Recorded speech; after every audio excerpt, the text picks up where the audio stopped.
this guide, we will be going over all of the steps of dealing with the difficult boss encounter known as making really nice coffee biscuits for you and your family to enjoy. We will be going over what equipment you need, what materials you need to bring to the encounter, and of course, each mechanic in the encounter from start to finish. Happy April 1st! And of course, a baking boss encounter is never complete without a little bit of a story about the baker's own experience with the goods.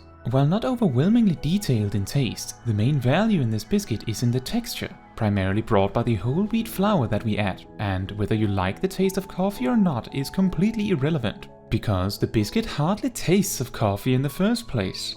Additionally, the total amount of coffee in the entire batch is so small that even if you had the capacity to eat the entire thing, it wouldn't be much more than a single cup of coffee's worth of caffeine. And most importantly, these biscuits are so excellent that my own mother, who is absolutely a better baker than I, has requested them baked by yours truly. And she isn't the biggest cookie monster herself, just so you know.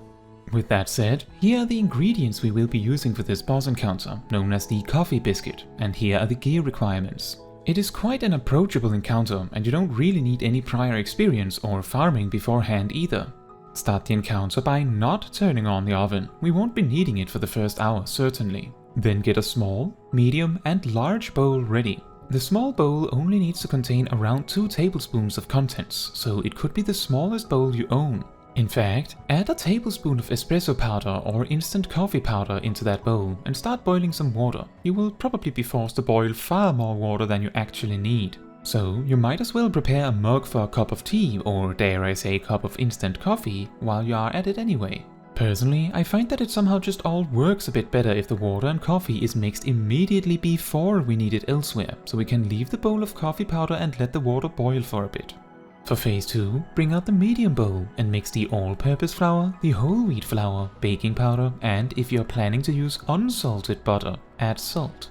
Take note that whether you use salted butter or salt and unsalted butter really does not matter that much. I normally use salted butter myself. You can mix this together with a good old wooden spoon or some such, or a mixer depending on preference. Normally I use a mixer for this, but in the interest of using somewhat minimal gear requirements to make this easier to follow, I will use a spoon and the power of my strength stat, which by the way is not very high. I'm more like a sage than a scholar, you see.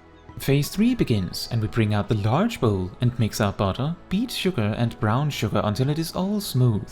Then add eggs. If you're not super used to being in a kitchen and aren't super confident in your egg cracking skills, use the corner of the table to crack the egg and then empty the egg in a small separate bowl so you don't risk ruining the mix. Then pour the egg contents from the small bowl to the bigger bowl. Remember, we need 2 eggs. Then add the vanilla extract or aroma. Like with the butter, whether you use extract or aroma is not that crucially important. Around a teaspoon will do. Now for a little intermission, bring out the small bowl with the coffee powder and pour a tablespoon of hot water in it and use a teaspoon to mix it up. A tablespoonful of hot water should be enough to mix the coffee powder completely with the water, just make sure to mix it thoroughly. It is okay if it looks very sludgy. If you are uncertain, add a tiny bit of extra hot water, less than a tablespoon. Once this is mixed up, add it to the large bowl too.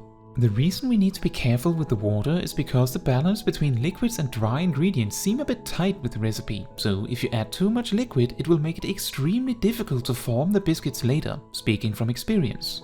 Then we go to phase 4. Once again, bring out a nice spoon or a mixer and then slowly add the medium-sized bowl's contents to the large bowl as you gradually mix it all together. A mixer may make this process a little aggressive, so be careful and remember to add the medium bowl's content gradually.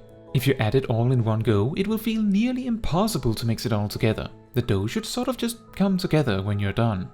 Once the dough feels ready, you unlock access to the optional bonus intermission. If you want to add chocolate chips or something else you could come up with, this is the time to do that. Sort of fold the ingredient into the mix.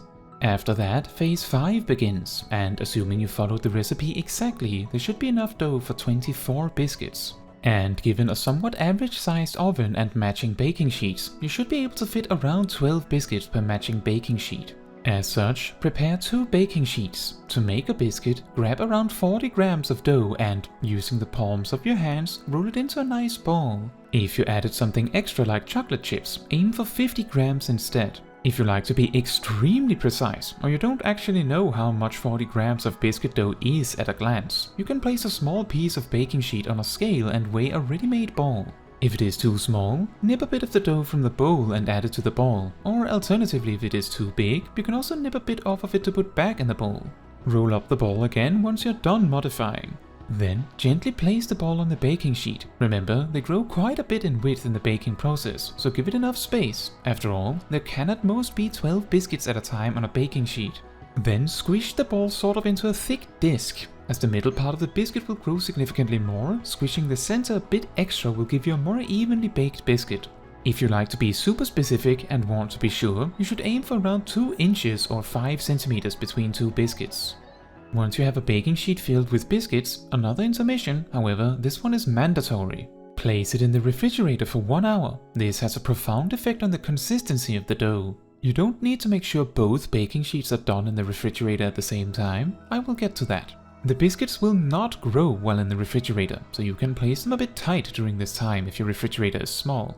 After the extra long cooling intermission, we return for the final phase. Depending on how long your oven takes to preheat, you may want to be ready to turn on the oven before the hour of cooling is up. Preheat the oven to 180 degrees Celsius or 350 Fahrenheit. Make sure to adjust depending on your own oven's oddities. Each oven is unique. Put the baking sheet of biscuits in the oven for 15 to 20 minutes. They are done when the edges are golden. I recommend only putting in 1 baking sheet at a time to make sure the oven heats the biscuits evenly on both sides. If you put both baking sheets in at the same time, then the top bunk will be less baked in the bottom and the bottom bunk will be less baked in the top. And just before the Enrage, finally let the biscuits cool and they're ready to eat. You can even add a bit of frosting to them if you like, but again, I genuinely like eating these as they are.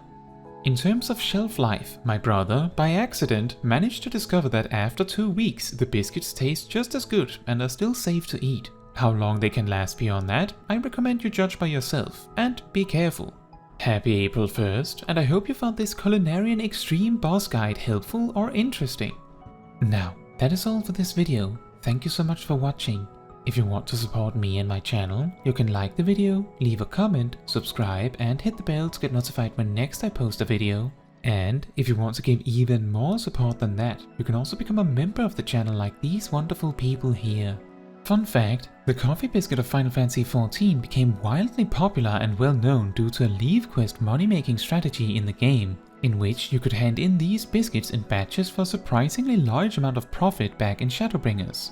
This strategy has been severely nerfed since then, but the concept of the strategy still works, sort of. And I have a short here that explains how to do this with different items if you are interested.